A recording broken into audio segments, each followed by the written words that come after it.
Romanos capítulo 1. La raza humana culpable delante de Dios. Versículo 1. Pablo, siervo de Jesucristo, llamado a ser apóstol, apartado para el Evangelio de Dios. Se piensa casi universalmente que Pablo escribió Romanos desde la ciudad de Corinto, mientras pasaba el invierno allí en su tercer viaje misionero. Una variedad de comentaristas seleccionan la fecha de esta escritura entre el año 53 al 58 después de Cristo. Cuando Pablo escribió el libro de Romanos, él había sido un predicador cristiano por unos 20 años. De camino a Jerusalén, él tuvo 3 meses en Corinto sin deberes urgentes. Fue cuando quizás pensó que este era un buen momento para escribir por adelantado a los cristianos en Roma, una iglesia que él planeaba visitar después de su viaje a Jerusalén. Mientras Pablo se esforzaba en ir a Roma, el Espíritu Santo le advirtió sobre el peligro que le esperaba en Jerusalén. Entonces él debía escribirles una carta muy comprensiva como para que los cristianos en Roma retuvieran el Evangelio que Pablo predicaba, incluso si el mismo Pablo no tuviera la oportunidad de visitarlos. Debido a todo esto, Romanos es diferente a muchas de las otras cartas que Pablo escribió a las iglesias, pues mientras otras cartas del Nuevo Testamento se enfocan más en la iglesia y sus retos y problemas, la carta a los romanos se enfoca más en Dios y en su gran plan de redención. En cuanto a las palabras siervo, apóstol, la autoidentificación de Pablo es importante. Él es primeramente un siervo de Jesucristo y luego va a ser llamado a ser apóstol. La idea de ser un apóstol es que eres un embajador o mensajero especial del reino de los cielos aquí en la tierra. También dice apartado para el Evangelio. San Pablo pudo referirse aquí a su estado anterior como fariseo, el cual literalmente significa un separatista, o uno que está separado. Antes, él fue separado para el servicio de su propia secta, ahora él está separado para el Evangelio de Dios. Mientras otras cartas del Nuevo Testamento se enfocan más en la iglesia y sus retos y problemas, Romanos se enfoca más en Dios. Romanos es un libro acerca de Dios, pues todo lo que Pablo toca en esta carta lo relaciona con Dios.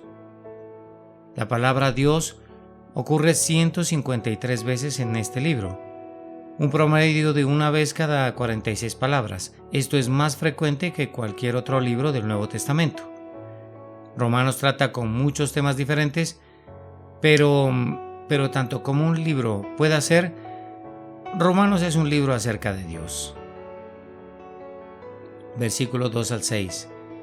Que él había prometido antes por sus profetas en las Santas Escrituras, acerca de su Hijo, nuestro Señor Jesucristo, que era del linaje de David, según la carne, que fue declarado Hijo de Dios con poder, según el Espíritu de Santidad por la resurrección de entre los muertos, y por quien recibimos la gracia y el apostolado, para la obediencia a la fe en todas las naciones por amor de su nombre, entre las cuales estáis también vosotros llamados a ser de Jesucristo. Dice en inicio este pasaje acerca de su Hijo nuestro Señor Jesucristo. Este es el centro del Evangelio de Pablo, podemos decir el sol en cual todo lo demás gira alrededor, pues el centro del cristianismo no es una enseñanza o sistema moral, más bien es una persona, Jesucristo.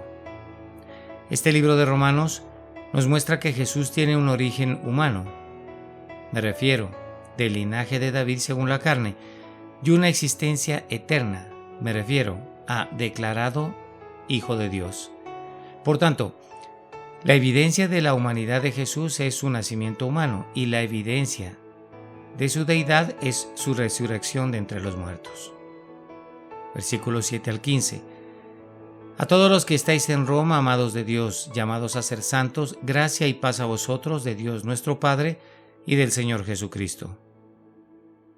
Primeramente, doy gracias a mi Dios mediante Jesucristo con respecto a todos vosotros, de que vuestra fe se divulga por todo el mundo, porque testigo me es Dios a quien sirvo en mi espíritu en el Evangelio de su Hijo, de que sin cesar hago mención de vosotros siempre en mis oraciones, rogando que de alguna manera tenga al fin por la voluntad de Dios un próspero viaje para ir a vosotros, porque deseo veros para comunicaros algún don espiritual a fin de que seáis confirmados, esto es, para ser mutuamente confortados por la fe que nos es común a vosotros y a mí. Pero no quiero, hermanos, que ignoréis que muchas veces me he propuesto ir a vosotros, pero hasta ahora he sido estorbado, para tener también entre vosotros algún fruto, como entre los demás gentiles. A griegos y a no griegos, a sabios y a no sabios soy deudor, así que en cuanto a mí, pronto estoy a anunciaros el Evangelio, también a vosotros que estáis en Roma. Pablo nunca había visitado Roma y él no fundó definitivamente la iglesia romana. Esto hace el libro de Romanos diferente debido a que la mayoría de las cartas de Pablo fueron para las iglesias que él había fundado. Al parecer, la iglesia de Roma comenzó de alguna manera espontánea al llegar los cristianos a la gran ciudad del imperio para luego establecerse allí. Hechos capítulo 2 y versículo 10 dice que había personas de Roma entre los judíos presentes en el día del Pentecostés. Así que cuando regresaron a casa, ese fue el comienzo de la comunidad cristiana en Roma. Por tanto, no debería sorprendernos que una iglesia haya empezado allí espontáneamente sin ser plantada por un apóstol. Llamados a ser santos. Estos creyentes en Roma fueron, entre comillas, llamados a ser santos, ya que ellos no fueron llamados porque eran santos, pero evidentemente se convirtieron en santos a través de este llamado. Gracia y paz a vosotros de Dios. Pablo se dirige formalmente a sus lectores con su saludo familiar, combinando el saludo griego de gracia con el saludo judío de paz, teniendo en cuenta, claro está, que esta gracia y paz no es el deseo amable de un hombre, sino que son regalos los cuales vienen de Dios nuestro Padre y del Señor Jesucristo. Doy gracias a mi Dios mediante Jesucristo con respecto a todos vosotros, de que vuestra fe se divulga por todo el mundo. Pablo estaba agradecido por la buena reputación de la iglesia en Roma, pues debido a su localidad, esta iglesia tenía una visibilidad y oportunidad especial para glorificar a Jesús a través del imperio. Sin cesar, hago mención de vosotros siempre en mis oraciones. Pablo quería que los cristianos romanos supieran que él estaba orando por ellos y orando por una oportunidad de visitarles. Y la frase, porque testigo me es Dios, es tal vez el reconocimiento de Pablo de lo fácil que es decir que se orara por alguien y fracasar en hacerlo. Por tanto, Pablo quería que ellos supieran que él realmente oraba por la iglesia en Roma. Para comunicaros, para ser mutuamente confortados. El deseo de Pablo de visitar la iglesia en Roma no era solamente para darles, sino para recibir también, porque Pablo se daba cuenta de que por la fe que nos es común, ellos tenían algo para darle a él. Muchas veces me he propuesto ir a vosotros, pero hasta ahora he sido estorbado. Por mucho tiempo el apóstol quería visitar Roma y solamente era estorbado por circunstancias externas. Quizás algunos enemigos de Pablo implicaban que él tenía miedo de ir a Roma y predicar el Evangelio en las, entre comillas, ligas mayores. Me refiero a la ciudad líder del imperio. A griegos y a no griegos, a sabios y a no sabios soy deudor. Pablo reconoce que tenía una deuda con Roma, pues el imperio romano trajo orden, paz mundial y un excelente sistema de transporte al mundo. Y Pablo utilizó todo esto para difundir el Evangelio. Así que por este método él podía pagar esta deuda al darle a Roma las buenas nuevas de Cristo Jesús. Pronto estoy a anunciaros el Evangelio, también a vosotros que estáis en Roma. Pablo utilizó las palabras pronto estoy como su lema de vida, ya que las primeras palabras de su boca cuando él fue salvo fueron: Señor, ¿qué quieres que yo haga? El apóstol también estaba ansioso por marchar solo con Cristo al centro de la grandeza de este mundo. Claro está, atrincherado de Satanás con la palabra de la cruz, la cual él mismo dice que es para los judíos una ofensa y para los gentiles locura. Irónicamente, en el misterio de la ironía de Dios, cuando Pablo finalmente llegó a Roma, llegó como un prisionero naufragado. Versículo 16 al 17. Porque no me avergüenzo del Evangelio, porque es poder de Dios, para salvación a todo aquel que cree, al judío primeramente y también al griego, porque en el Evangelio la justicia de Dios se revela por fe y para fe, como está escrito, mas el justo por la fe vivirá. Dice, no me avergüenzo del Evangelio, en el inicio del pasaje, y esto revela el corazón de Pablo. En una ciudad tan sofisticada como Roma, algunos podían sentirse avergonzados por un evangelio centrado en un Salvador judío crucificado y aceptado por personas de la menor clase. Pero Pablo no estaba avergonzado de esto, porque es poder de Dios para salvación a todo aquel que cree. Este es el por qué Pablo no estaba avergonzado de un evangelio centrado en un Salvador crucificado. Él sabe que el evangelio, las buenas nuevas de Cristo Jesús, tiene un poder inherente. Como tal, nosotros no le damos poder al evangelio. Solamente paramos de estorbar el poder del evangelio cuando lo presentamos efectivamente. El evangelio es ciertamente noticias, pero es mucho más que información, pues tiene un poder inherente. El evangelio no es un consejo para las personas, sugiriendo que ellos se levanten a ellos mismos, sino que es poder, pues Pablo no dice que el evangelio trae poder, sino que es poder, y el poder de Dios está en esto. El poder es de lo que más se jactaba Roma. Grecia podría tener su filosofía, pero Roma tenía poder. A pesar de todo su poder, los romanos, como todos los hombres, tengamos por claro, eran incapaces de hacerse justos delante de Dios. En el mundo romano de los días de Pablo, los filósofos sabían que el hombre estaba enfermo y necesitaba ayuda, pero no entendían que el poder del Evangelio para salvación viene a todo aquel que cree, pues creer en este caso es el único requisito para salvación. Al judío primeramente y también al griego.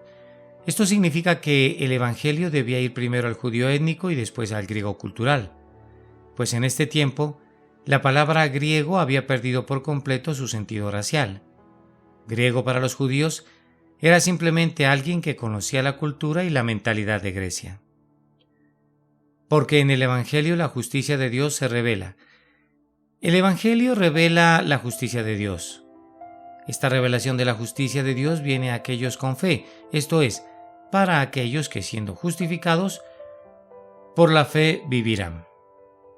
Es esencial el entender exactamente qué es la justicia de Dios revelada por el Evangelio, pues aquí no habla de la santa justicia de Dios que condena al pecador culpable, pero sí habla de la justicia de Dios que es dada al pecador que pone su confianza en Cristo Jesús. Si Dios justifica a un pecador, no quiere decir que tenía razón, ni siquiera significa en este punto que Él hace al pecador un buen hombre, sino que significa que Dios trata al pecador como si nunca hubiera sido un pecador. Por fe y para fe. La idea detrás de esta frase difícil es probablemente por fe de principio a fin. Esta fe en Cristo Jesús se convierte en la base de la vida para aquellos que son justificados verdaderamente. Ellos no solamente son salvos por fe, sino que ellos viven por fe. 18. Porque la ira de Dios se revela desde el cielo. La idea es simple pero soberana. La ira de Dios es revelada desde el cielo en contra de la raza humana, y la raza humana merece la ira de Dios. En este caso nosotros objetamos la idea de la ira de Dios porque la igualamos con la ira humana, la cual es motivada por razones personales egoístas o por un deseo de venganza. Pero no debemos olvidar que la ira de Dios es completamente justa en su carácter. En Romanos capítulo 1 y versículo 16, Pablo habló de salvación, pero la pregunta es, ¿de qué somos salvos? Primero y antes que todo somos salvos de la ira de Dios, la cual merecemos justamente, pues a menos que haya algo de lo que salvarse, no tiene sentido hablar de salvación. En esta porción de la carta de Pablo, la meta no es el proclamar las buenas nuevas, sino demostrar la necesidad absoluta de las buenas nuevas al hombre de la salvación de la justa ira de Dios. 18 al 23. Contra toda impiedad e injusticia de los hombres que detienen con injusticia la verdad, porque lo que de Dios se conoce les es manifiesto. Pues Dios se lo manifestó, porque las cosas invisibles de Él, su eterno poder y deidad, se hacen claramente visibles desde la creación del mundo, siendo entendidas por medio de las cosas hechas, de modo que no tienen excusa. Pues habiendo conocido a Dios, no le glorificaron como a Dios ni le dieron gracias, sino que se envanecieron en sus razonamientos, y su necio corazón fue entenebrecido. Profesando ser sabios, se hicieron necios, y cambiaron la gloria del Dios incorruptible en semejanza de imagen de hombre corruptible, de aves, de cuadrúpedos y de reptiles. Dice: contra toda impiedad e injusticia de los hombres que detienen con injusticia la verdad. La humanidad de hecho detiene la verdad de Dios, pues vemos que cada verdad revelada al hombre por Dios ha sido combatida, ignorada y ocultada deliberadamente. Y de paso se ha dicho, la palabra impiedad en este pasaje se refiere claramente a las ofensas del hombre contra Dios, y la palabra injusticia se refiere a los pecados del hombre contra el hombre. Porque las cosas invisibles de Él se hacen claramente visibles. Dios nos muestra algo de su eterno poder y deidad a través de la creación, por medio de las cosas hechas, pues Él ha dado una revelación general que es obvia tanto en la creación como en la mente y el corazón del hombre. Por tanto, el carácter universal de esta revelación y su claridad dejan al hombre sin excusa por rechazarla, pues los hombres no pueden acusar a Dios de ocultarse de ellos y por tanto excusar por su falta de amor a Dios y la abundancia de su inmoralidad. Pues habiendo conocido a Dios no lo glorificaron como a Dios. El problema no es que el hombre no conocía a Dios, sino que sí le conocía y aún así rehusó glorificarle como a Dios. Por lo tanto, la humanidad no tiene excusa alguna, pues en lugar de glorificar a Dios, transformamos nuestra idea de Él en formas e imágenes más cómodas para nuestros corazones oscuros y corruptos. Por lo tanto, es absolutamente esencial que comparemos constantemente nuestra propia concepción de Dios con la realidad de quién es Dios tal como se revela en su palabra. Pues nosotros también podemos ser culpables de adorar a un Dios hecho por nosotros. Por lo tanto, es peligroso cambiar la gloria del Dios incorruptible en semejanza de imagen de nuestra propia elección. Ni le dieron gracias. La simple ingratitud del hombre contra Dios es alarmante, pues no se puede decir nada peor de un hombre sino cuando se dice que él no agradece a quienes han sido sus benefactores, y del mismo modo cuando tú dices que no estás agradecido con Dios, has dicho lo peor que puedes decir de Él. Pero cuando tú glorificas a Dios como Dios y eres agradecido por todo, cuando puedes tomar un poco de pan y una copa de agua fría y decir con el pobre puritano, ¿qué? ¿Todo esto y Cristo también? Entonces eres feliz y haces a otros felices. También un predicador piadoso, al ver que todo lo que había para cenar era una patata y poco arroz, agradeció a Dios por haber saqueado mar y tierra para encontrar comida para sus hijos. Tal dulce espíritu de este siervo inspira amor para todos y hace que tal predicador piadoso recorra el mundo alegremente predicando el Evangelio y haciendo a otros felices. Profesando ser sabios, se hicieron necios. Nuestro rechazo de la revelación general de Dios no nos hace mejores o más inteligentes. En lugar de eso, hace que la humanidad se envanezca en sus razonamientos, hace que su necio corazón se entenebrezca y finalmente nos volvemos necios. Es entonces cuando comprendemos que parte de su juicio contra nosotros es el permitirnos sufrir el daño que nuestro propio pecado nos causa. Versículos 24 al 32. Por lo cual también Dios los entregó a la inmundicia en las concupiscencias de sus corazones, de modo que deshonraron entre sí sus propios cuerpos, ya que cambiaron la verdad de Dios por la mentira, honrando y dando culto a las criaturas antes que al Creador, el cual es bendito por los siglos. Amén. Por esto Dios los entregó a pasiones vergonzosas, pues aún sus mujeres cambiaron el uso natural por el que es contra naturaleza. Y de igual modo, también los hombres, dejando el uso natural de la mujer, se encendieron en su lascivia unos con otros, cometiendo hechos vergonzosos hombres con hombres y recibiendo en sí mismos la retribución debida a su extravío. Y como ellos no aprobaron tener en cuenta a Dios, Dios los entregó a una mente reprobada para hacer cosas que no convienen, estando atestados de toda injusticia, fornicación, perversidad, avaricia, maldad, llenos de envidia, homicidios, contiendas, engaños y malignidades, murmuradores, detractores, aborrecedores de Dios, injuriosos, soberbios, altivos, inventores de males, desobedientes a los padres, necios, desleales, sin afecto natural, implacables, sin misericordia, quienes habiendo entendido el juicio de Dios, que los que practican tales cosas son dignos de muerte, no solo las hacen, sino que también se complacen con los que las practican. Dice, por lo cual también Dios los entregó. En su justa ira y juicio, Dios entrega al hombre al pecado que sus corazones malvados desean, permitiéndole experimentar el resultado autodestructivo del pecado. Así que, erramos cuando pensamos que es la misericordia o bondad de Dios la cual permite al hombre continuar en pecado, pues en realidad es su ira lo que nos permite seguir destruyéndonos con el pecado. Ya que cambiaron la verdad de Dios por la mentira, en cada rebelión y desobediencia contra Dios, lo que hacemos es cambiar la verdad de Dios por la mentira de nuestra propia elección y ponemos a las criaturas antes que al Creador. La mentira en este caso es esencialmente idolatría, la cual nos pone en el lugar de Dios y en pocas palabras es la misma mentira que dice que seremos como Dios. Génesis capítulo 3 y versículo 5. Por esto Dios los entregó a pasiones vergonzosas. Pablo escribió esta carta desde la ciudad de Corinto, donde se practicaba libremente todo tipo de inmoralidad sexual y rituales de prostitución. También la terminología de este pasaje hace referencia a esta combinación de inmoralidad sexual y adoración idólatra.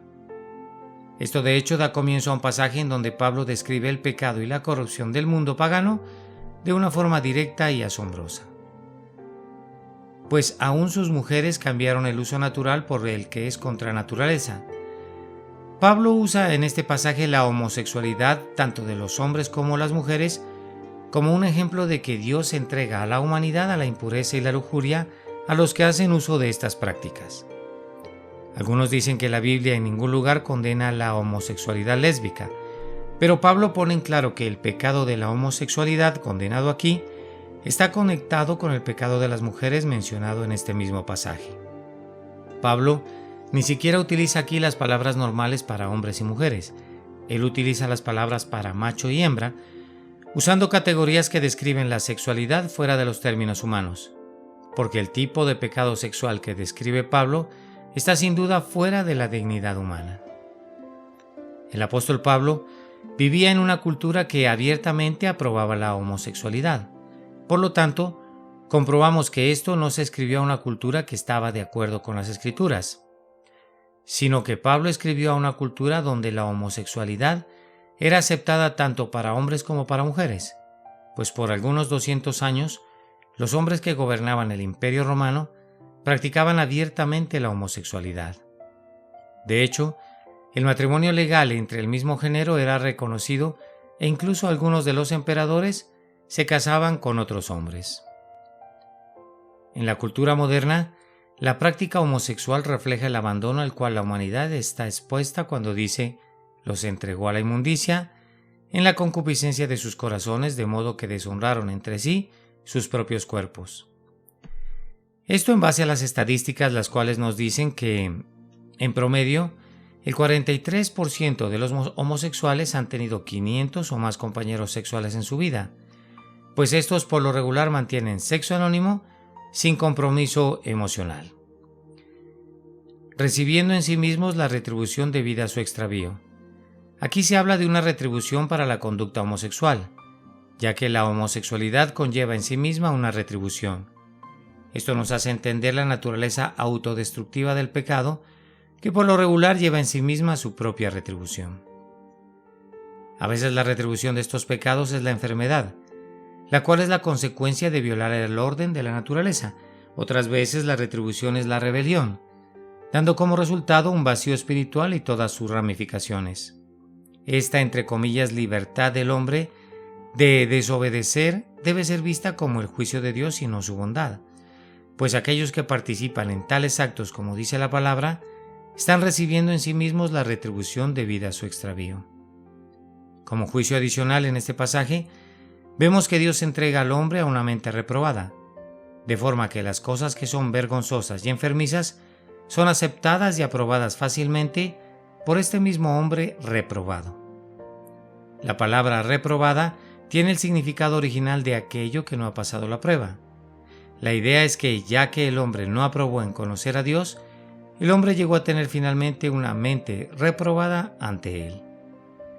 Nuestra rebelión abierta y directa contra Dios no solamente es mostrada en nuestras acciones, sino que también en nuestros pensamientos, pues encontramos que en nuestra rebelión contra Dios estamos espiritualmente locos. Para dar término final a este sermón, deberíamos preguntarnos, ¿de dónde viene toda esta violencia, inmoralidad, crueldad y degradación de la humanidad? Pues bien, la respuesta a esta pregunta no es nada complicada, ya que este degeneramiento evidentemente ocurre cuando los hombres abandonan el verdadero conocimiento de Dios. Y de hecho, el estado de la sociedad actual es un reflejo del juicio de Dios sobre la humanidad por esto.